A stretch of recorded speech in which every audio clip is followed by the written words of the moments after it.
Earlier this year, Dale Bollinger, a man in his 50s, was jailed for 11 offences including administrating a noxious substance over his friend, creating indecent images of children, and 7 counts of publishing an obscene article.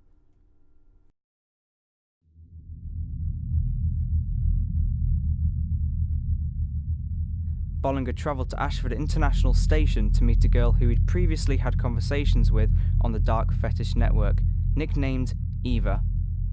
He demonstrated when given evidence that he is an ignorant and manipulative man. He has shown no remorse and indeed cannot understand why anyone should find his behaviour in any way abnormal or perverted, let alone criminal.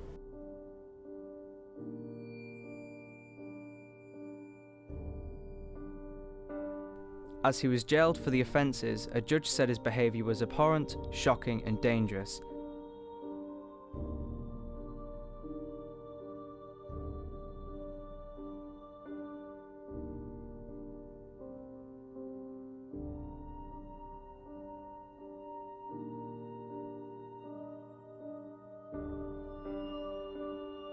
Quite clear that Mr. Bollinger is far more Walter Mitty than Hannibal Lecter.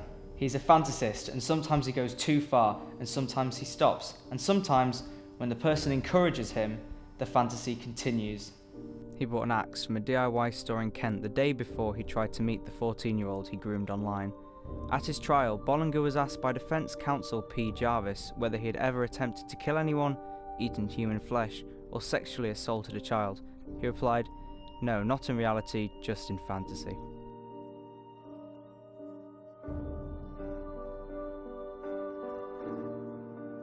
Bollinger stood in the dock with his head bowed and hands clenched in front of him, as Judge Williams was told how he had fantasies of cannibalism since he was a child. Prosecutor M. Yale told the trial that internet chats involving Bollinger on the DFN site about beheading and eating women and girls were discovered by the FBI in New York. Investigators found that the email address meatmarketmanrocketmail.com was being used in Kent, and Bollinger was arrested after the information was passed to Kent police. Following his arrest at the hospital where he worked, after the emergence of the graphic chat logs, police found at his home indecent pseudo-images of children aged 4 to 16 which had been digitally manipulated. I was sitting on the couch with my back to the door when he attacked me. I couldn't breathe and began to feel all giddy. I thought he was trying to rape me. I finally broke free and said, "What the fuck do you think you're doing?" He staggered back and said, "Oh God, what have I done?" But he looked different, nothing like the Dale I knew. Bollinger said he visited the DNF website out of curiosity and that the people he spoke to seemed willing to accept anything.